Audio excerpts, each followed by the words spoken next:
Bom dia, meu irmão, minha amada irmã em Cristo, glória. Bom dia, terra. Já estamos sobre a vontade de Deus, iniciando mais um dia. E assim, eu venho vos dizer que acordamos, terra. Acordamos para vencer mais um dia. Na presença daquele que vive e reina para todo sempre, do nosso Senhor e Salvador Jesus Cristo. E eu quero estar vos saudando. Shalom, com a paz. Adonai do nosso Senhor e Salvador Jesus Cristo. Que Deus venha estar abençoando você e familiares em todas as áreas de vossas vidas. E poder dizer para vocês que a Bíblia, ela é um manual de vida. Que assim sendo, que nós venhamos viver pela palavra de Deus. A palavra a qual hoje nós vamos meditar se encontra em Êxodo, capítulo de número 20, versículo 4 e 5. O livro de Êxodo, ela nos alerta sobre a idolatria. A idolatria é tudo aquilo que você coloca na sua vida que esteja acima de Deus. E assim estão relatadas em Êxodo, capítulo 24 e 5. Não farás para ti imagem de escultura, nem alguma semelhança do que há em cima dos céus, nem embaixo da terra, nem nas águas debaixo da terra. Não te encurvarás a elas, nem servirás, porque eu, o Senhor teu Deus, sou Deus zeloso, que visito a maldade dos pais nos filhos, até a terceira, quarta geração daquelas que me aborrecem. Amada igreja, por que a idolatria é tão ofensiva a Deus e tão perigosa aos homens? Isaías, o profeta, no capítulo 45, versículo 20. Nada sabem os que carregam o lenho das suas imagens de esculturas para fazerem súplicas a um Deus que não pode salvar. Segundo o mandamento da lei de Deus é preparatoriamente contra a idolatria. Não os farás para ti imagem de escultura, nem semelhante alguma do que há em cima dos céus, nem embaixo da terra, nem nas águas debaixo da terra. Não adorarás, nem lhes dará culto, porque eu sou o Senhor, Deus zeloso. A proibição divina está relacionada à fabricação e adoração de imagens. Deus aborrece aquele que fabrica os ídolos e consideram coisas sem nenhum valor de ídolos fabricados. Todos os artifícios de imagem de escultura são nada. E as suas coisas preferidas são de nenhum préstimos. Amados, amadas, o profeta Isaías descreve a obra do ferreiro e do carpinteiro que trabalha o aço e a madeira, respectivamente, com o propósito de fabricar um ídolo. Isaías 44, versículo 12, 14. Em ambas atividades, o homem é o artifício, o mentor, o criador de imagem.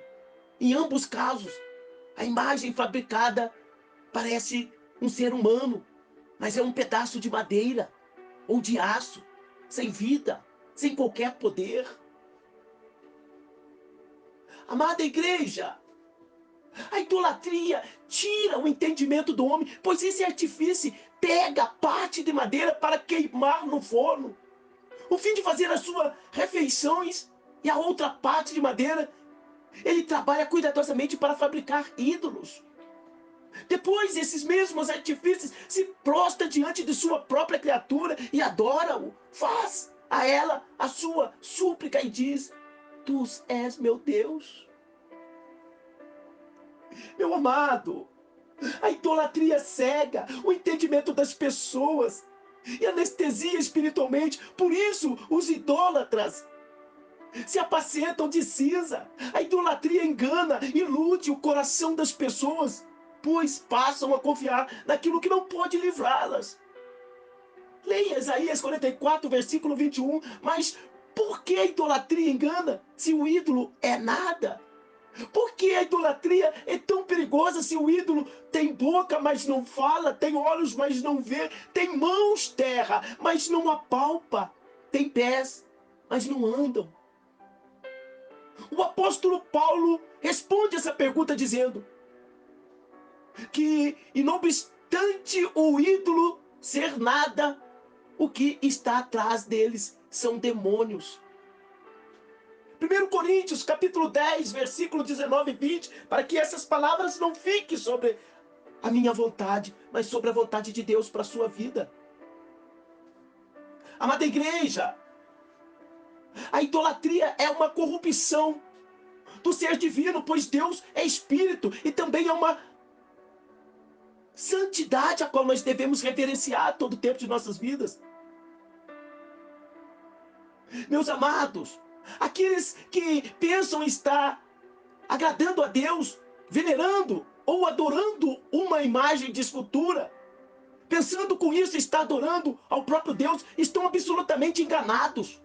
Aqueles que imaginam que podem se prostrar diante de imagem de santos, imaginando que esses podem ser mediadores entre Deus, ofende-se o seu filho, que é o único mediador entre Deus e homem. 1 Timóteo, capítulo 2, versículo 5. Aqueles que recorrem às práticas da idolatria para adorar a Deus, a revelia dos ensinos das Escrituras, precisam saber que Deus abomina a idolatria. E a sua palavra nos exorta para fugir dos ídolos. Olha o que diz aqui em 1 João, capítulo 5, versículo de número 21. O glória. Filhinhos, guardai-vos dos ídolos. Sabe o que essa palavra quer nos dizer, meus amados? Que nós temos que fugir de tudo aquilo que seja idólatra. Evite a idolatria a falsos deuses e não tenha ídolos no seu coração e vida. E ame a Deus acima de todas as coisas. Buscai o reino de Deus como prioridade, a sua justiça. O Deus único e verdadeiro estabeleceu o modo como devemos adorá-los. Ele não busca adoração. Ele procura adoradores que adorem em espírito e verdade. E você, hoje, está sendo um verdadeiro adorador de Deus? Ou dos deuses minúsculos, que não tem vida, que nada pode fazer por você? Saia desse engano. Porque é mais fácil eu obedecer aquilo que não vem de Deus e não obedecer a tua palavra. Amados, irmãos e irmãs, me perdoe, mas se você vive diante de uma idolatria, você não vai adorar, agradar a Deus. Não existe outro mediador a não ser o nosso Senhor e Salvador Jesus Cristo. Porque se não fosse assim, a Bíblia, ela nos dizia que ninguém vai ao Pai a não ser por mim. Foi Jesus Cristo que deixou esses relatos para mim e para você. Por que adorar aquilo que é feito pela mão dos homens e não obedecer aquilo que foi escrito pelo Espírito Santo de Deus, que é a palavra de Deus? Fica aí para sua meditação. A quem você tem adorado? A quem você tem buscado nos tempos de dificuldade ter refrigério, alívio? A quem você tem buscado a ser curado? Deus, o Criador dos céus e terra? Ou os idólatras têm buscado imagens, aquilo que a Bíblia tem profanado? Leiam a Bíblia para que você venha buscar esse entendimento. Às vezes, a falta da leitura bíblica nos faz não ter entendimento da verdade que é a sua palavra. Leiam mais a Bíblia e sejam cheios do conhecimento e da sabedoria de Deus. Orem mais, estejam jejuando. Que Deus vos abençoe em todas as áreas. Lembre-se, Cristo vive. É Ele que nós temos que adorar e buscar pela nossa salvação. Então vivamos para o Senhor. Meu amado e minha amada, que seu dia seja consagrado, abençoado pelo nosso Consolador, Espírito Santo, sobre a autoridade de Jesus Cristo. Como assim diz a palavra de Deus, que seja feita a sua vontade. Bom dia, terra. Bom dia, Brasil. Lembrando-vos que Jesus Cristo está voltando. Ele vai voltar para você. A quem você tem buscado? Como vai voltar para mim? Eu tenho aceito Jesus Cristo como meu único e suficiente Salvador. É o único que eu idolatro. Jesus Cristo, meu Deus e o Espírito Santo. Que Deus vos abençoe. Amém.